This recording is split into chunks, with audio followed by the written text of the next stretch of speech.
My dad works in B2B marketing. He came by my school for career day and said he was a big ROAS man. Then he told everyone how much he loved calculating his return on ad spend. My friends still laugh at me to this day. Not everyone gets B2B, but with LinkedIn, you'll be able to reach people who do. Get a $100 credit on your next ad campaign. Go to linkedin.com/results to claim your credit. That's linkedin.com/results. Terms and conditions apply. LinkedIn, the place to be, to be. We acknowledge the traditional owners of country throughout Australia and recognise their continuing connection to land, waters and culture. We pay our respects to their elders past, present and emerging. Welcome to This Song Is Yours, a music podcast where we chat to a new guest each week, talk about their life and creative endeavours, and talk to them about some of the music they love. Our show works by chatting to our guests about music, but also getting them to make you a playlist of the songs they love. You can find the link to our playlist in the show notes. Welcome to episode 98. I'm your host, Simon Fink. Our guest today is Georgia Mae. The Australian singer-songwriter has just released her gorgeous new single entitled Gentle. In today's episode, we're speaking with Georgia about finding balance within songwriting, climate change anxieties, and composing music for reality TV shows. Here we go. Our guest today is a pop singer-songwriter from Brisbane, Australia. After spending the last few years abroad, she's returned back to Australia to focus on her own music and has this week released her gorgeous new single, Gentle. Please welcome to This Song Is Yours, Georgia Mae. Hello. Hello, Simon. How are you? I'm very well, thank you. How are you today? Very well. The gardening sound that was in the background just stopped, so perfect timing. I'm very glad to hear that. It is always a more interesting experience when you've got, landscapers, gardeners foraging about outside. Yes. Not in my garden, unfortunately, but some lucky person next door has a beautiful garden today. So you don't even get the benefit of it. That doesn't seem fair. Congratulations. The new single Gentle is out now. It is. It just came out on Monday. Thank you so much. Yeah, it's super exciting. It is a very exciting time. It's a gorgeous pop tune. It is kind of, I want to say classic pop in the sense of that it just is good pop songwriting, if that makes sense. Wow, well, that's a compliment. I mean, that's definitely what I strive for. So thank you. I mean, yeah, it's kind of a long time coming, I think. I think it takes a while to find your voice in pop. You can't just sort of start out at a tender teenage age and just be writing like classy pop songs. It sort of takes a while, I think. For me anyway, it did. From what I've heard is that you've been writing for a while, that you started songwriting, and I could have this very wrong, but started songwriting when you were, I'm going to say 4. It was. It was 4 years old. I started writing as soon as I started playing music. So I started learning piano when I was 4, and ever since I've been on instruments, I've just naturally gravitated towards writing and making up my own little songs, and that's just never really stopped since then. Do you remember initially, and we might be going back a little while, but do you remember initially what that kind of desire, or maybe like what the thought process was in terms of like creating at that stage? I mean, not specifically when I was 4, but I do always, I still remember the song because I don't think my mother would ever let me forget that song. She was just one of those proud mums. But I do always remember, ever since I've been playing music, which is really like, I don't remember not ever playing music, if that makes sense. But I do always remember having such a visceral reaction to, the way songs are written and how chords progress. And I still have it to this day. And I just was so obsessed with music that I just had to kind of have my own, I had to have my own. And so I think that was just always, I just had to write. Just too obsessed with it. No, I can respect that. I think that's very cool. The new single, as we've said, it's gentle. It is a classic sounding pop song, and usually with that you'd think that it would maybe follow a classic pop trope, I guess, for lack of a better term, in terms of that it might be like a love song, something like that. In delving deeper into the lyrics, it does appear that this song you've written about climate change, which is obviously quite a weighty song subject in 2021. Right. What was the catalyst, I guess, for sitting down and writing this song? Yeah, you're very right. I think I've been very used to writing pop songs about boys, or which is fine, and that has its place. But the more I have explored my life as a musician and just my life in general, the more entrenched in my love for nature and for our environment I have become, and I've sort of grown up with a very almost like a little activist in me since I was very young, growing up around nature and around appreciating the world as it is, and watching it very quickly deteriorate over the last 20 plus years, and then kind of on a more personal level, sitting back now and watching the Australian government, for example, not really be as gung-ho as perhaps a lot of us would like them to be in the global on the global stage in terms of their choices around carbon emissions and reducing, going carbon neutral, and it's just disappointing. And it's scary, and I think there's that low-level anxiety going on with everyone. I don't think anyone can really avoid it. That it built up to a point where I thought, I'm going to using music as a tool to get a point across is it's a good way to put out a message, and why not do it? It just got to that point where I thought, there's nothing more important right now, I've got to do it. Yeah, no, that's very fair. I can 100% agree and kind of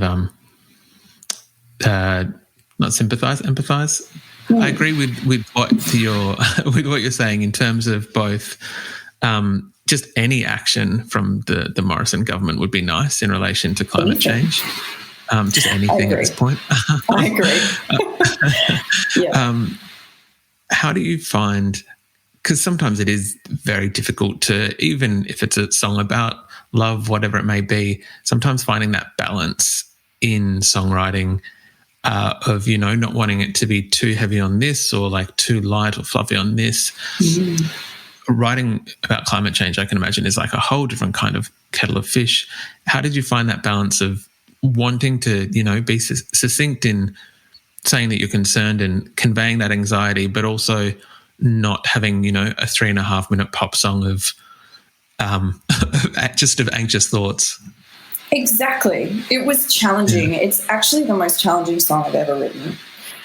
Usually if I've got the motivation going, I can pump out a song in like an hour, and I feel really, it's flowing, and I'm in the flow, and it's great. And it's like heavy on my emotion, and it's just easy to write. But this one, I just felt like, one, I was putting a lot of pressure on myself because it's such a massively big topic that I didn't want to say the wrong thing. I didn't want to come across as too preachy. I didn't want to come across too depressing, because at the end of the day, I want it to be a song that people enjoy listening to. So I kind of overthought everything, and it took a long time to write.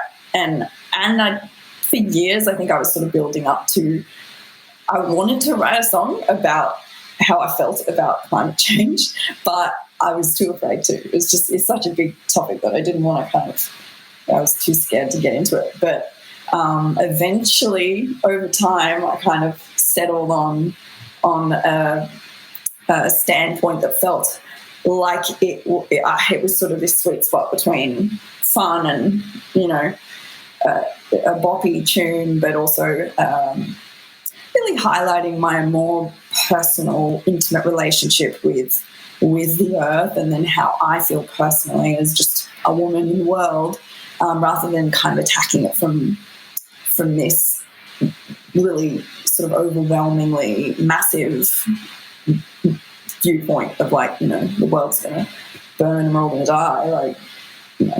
I tried to just make it a little bit more personal to me. So, yeah. But it was tricky. It was the most challenging song I've ever written. I think you did a very good job with it in terms of finding that line, and it can be.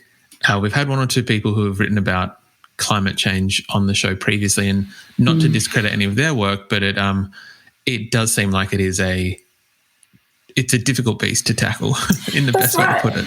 It is, and I think my main thing as well was I wanted to write a protest song, but for it not to be a protest song. So that was that was the challenge for me.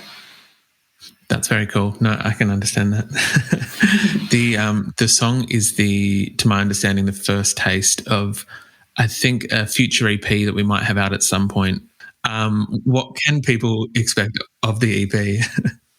It's again, this has been a long time coming. I've never released a body of work under my name, so I'm so excited to finally have something that is actually more than a single, and it tells a story.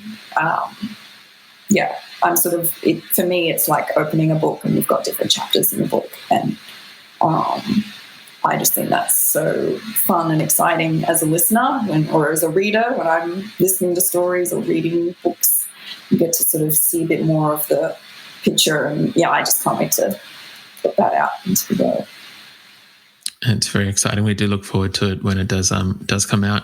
You have, to my understanding, had quite a life within music and within the industry already. I know that this is like the first kind of release under your own name in terms of an artist, but you were previously working, I believe, in Los Angeles, writing music with and for Warner Brothers, if I've got this correct?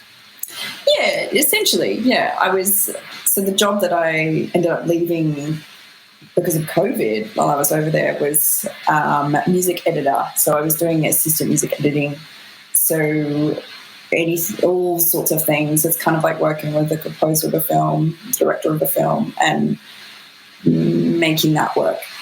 And before that, I was doing a lot of sound editing. So I was working at Skywalker Sound in San Francisco, doing things with effects and dialogue. And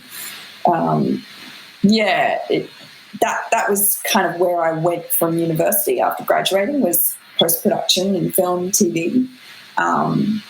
I did write music for a good chunk of years for reality TV. So working for a couple of different networks over there, doing some just life-changing reality TV shows, which was really fun and good to kind of get me on my, I don't know, it definitely helped build up my writing chops because you're sort of under a lot of pressure to get something out quickly. And so that was a really cool experience. I kind of have come from this post-production world with film and TV, and I think at the end of the day, I'm really just obsessed with storytelling. That's kind of my thing, and music is it doesn't get any better than that for me, to be able to tell a story, not just with your words, with the lyrics, but with this magical, ethereal thing that is music. But I mean, sometimes it's just inexplainable. I imagine that it's such a different kind of, obviously creating, composing, writing music is it's kind of one thing, but then to be given a directive of that, like, not that it, it has to be a 3-minute pop song, whatever, that it's, I think in my research that it might have been Keeping Up with the Kardashians was one of the shows that you worked with, things like that. My dad works in B2B marketing. He came by my school for career day and said he was a big ROAS man. Then he told everyone how much he loved calculating his return on ad spend. My friends still laugh at me to this day. Not everyone gets B2B, but with LinkedIn, you'll be able to reach people who do. Get a $100 credit on your next ad campaign. Go to linkedin.com/results to claim your credit. That's linkedin.com/results. Terms and conditions apply. LinkedIn, the place to be, to be. Hey, I'm Ryan Reynolds. Recently, I asked Mint Mobile's legal team if big wireless companies are allowed to raise prices due to inflation. They said yes. And then when I asked if raising prices technically violates those onerous 2-year contracts, they said, "What the f*** are you talking about, you insane Hollywood ass?" So to recap, we're cutting the price of Mint Unlimited from $30 a month to just $15 a month. Give it a try at mintmobile.com/switch. $45 upfront payment equivalent to $15 per month. New customers on first 3-month plan only. Taxes and fees extra. Speed slower above 40 gigabytes. See details. Approach you to say we need music for this, or like, how does your technique change in going, okay, cool, I've got 15 seconds to convey whatever? I'm not sure what the emotion might have been on that certain episode, but what is it? Well, I remember the first track I ever did for the company that I ended up working for was, we were just testing, they were kind of testing me out to see what I was all about. And they got me in the studio and they said, "We've got this track to do for Kardashians, and it's for a breakup montage scene of someone was breaking up with someone." It was very dramatic. And they sent me a track and they just wanted me to top line it. And they sent it to me the night before we got into the studio. So I spent like way too long trying to impress them by, writing these very dramatic, heartbreaking lyrics. And then got in the studio the next day and recorded it. And that was sort of then that they were like, "Cool, yep, no, that did the trick." But it's I guess I'm the type of person that's always been I've worked with a lot of different musicians ever since I started making music, and worked with a lot of different people in music. And I do think, I think maybe I have a knack for being adaptable or flexible when it comes to writing, and I enjoy that. I think I enjoy the challenge of being told to do something and having to deliver. I think that's kind of exciting, and especially if it's not something you'd necessarily do yourself, like music that I would write as Georgia Mae. And then I think the other thing is it's serving a different purpose. So it's not just something to be listened to; it's serving the drama of a TV show. And I mean, it's fun, and I think as an artist, any opportunity you get to be able to put something that you create out there is worth it. It's exciting, and so that's it. It has been a cool part of my journey so far, I think. But at the end of the day, you can't get any better than writing music for yourself. I'm at my happiest when I'm writing my own music. Of course, yeah. Did you find anything from that those experiences, both in reality TV and in San Fran, that you've now been able to apply to your music and the way that you approach, I guess, even if we're just talking about like the emotion of your music, whether it's a trick here or there that might have been now applicable to your songwriting?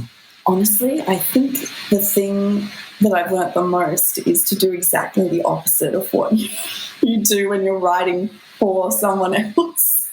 You have to I think when I was younger, I approached my own music like I was writing it for someone else as well, and I can hear now the I find it really hard to listen to old music of mine because I just, I think what I've learned from from those experiences is when you're writing for yourself, you really have to write from the heart and not be thinking about trying to please anyone,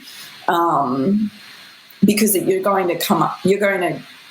end result's going to be this sort of, inauthentic product. And at the end of the day, we want authenticity. And I think, I do when I listen to artists, and I think audiences just want authenticity. And so being able to be comfortable with myself and really write from the heart was a long process for me. And maybe it was, I don't know, maybe it was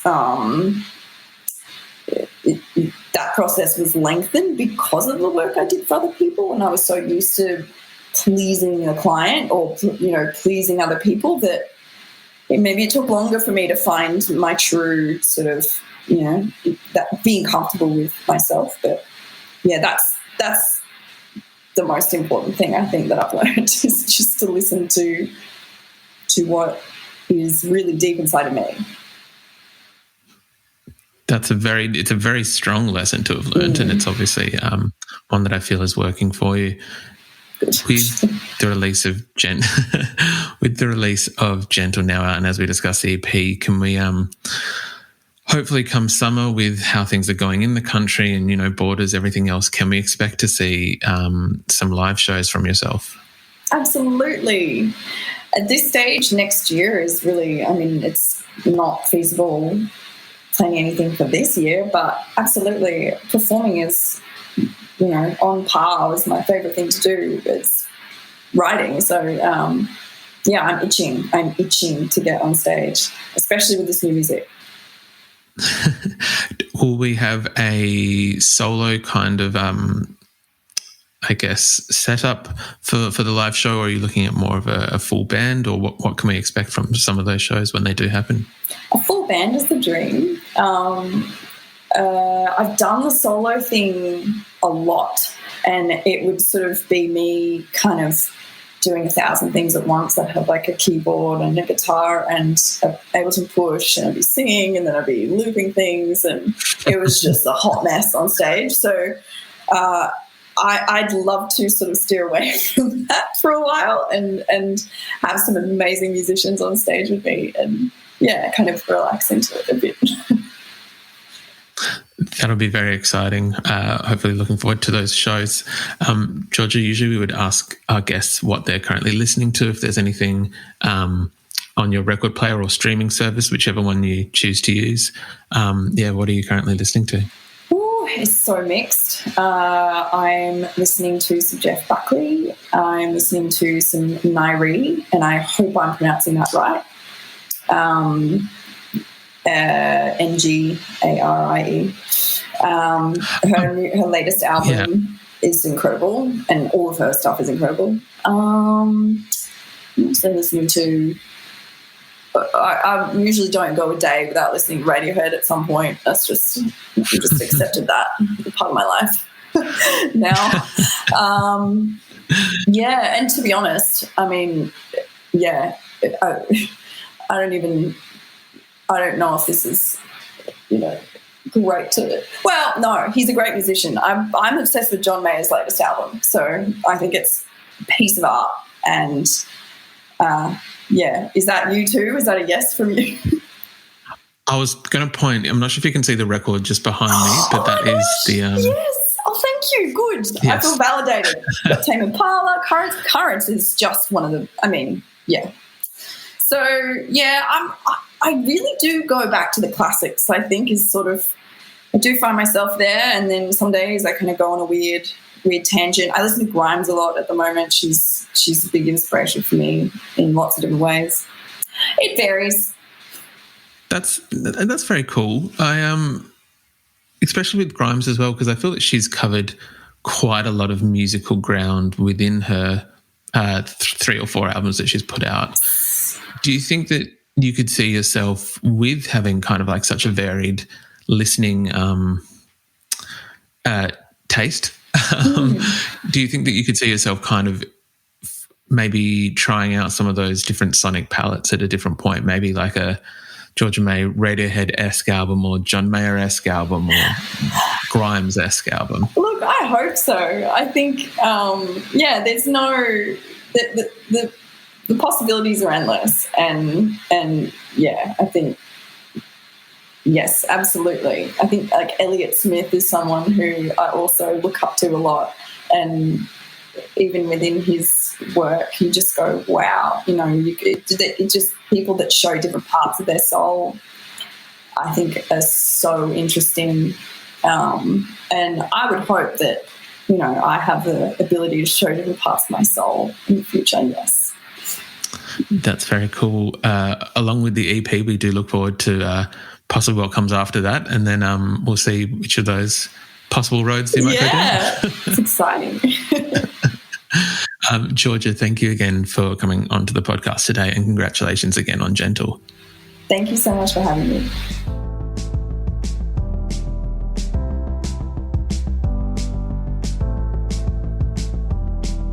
And that's our show. A massive thank you to Georgia Mae for her time. Gentle is out now, and we've left links in the show notes if you'd like to stream Georgia's music. We also want to give a huge shout out to Annastasia at Sony Music Australia for helping out with today's interview. You can find a link to our Spotify playlist in the show notes, where you'll be able to listen to all of our guests' picks. If you like this show, please subscribe wherever you get your pods and stay up to date when new episodes are released. We release new shows each Thursday and Friday morning, with guest playlists streaming on Spotify at the same time. You can follow the playlist profile on Spotify. You can follow us on Instagram, Facebook, and TikTok. Until next week, cheers.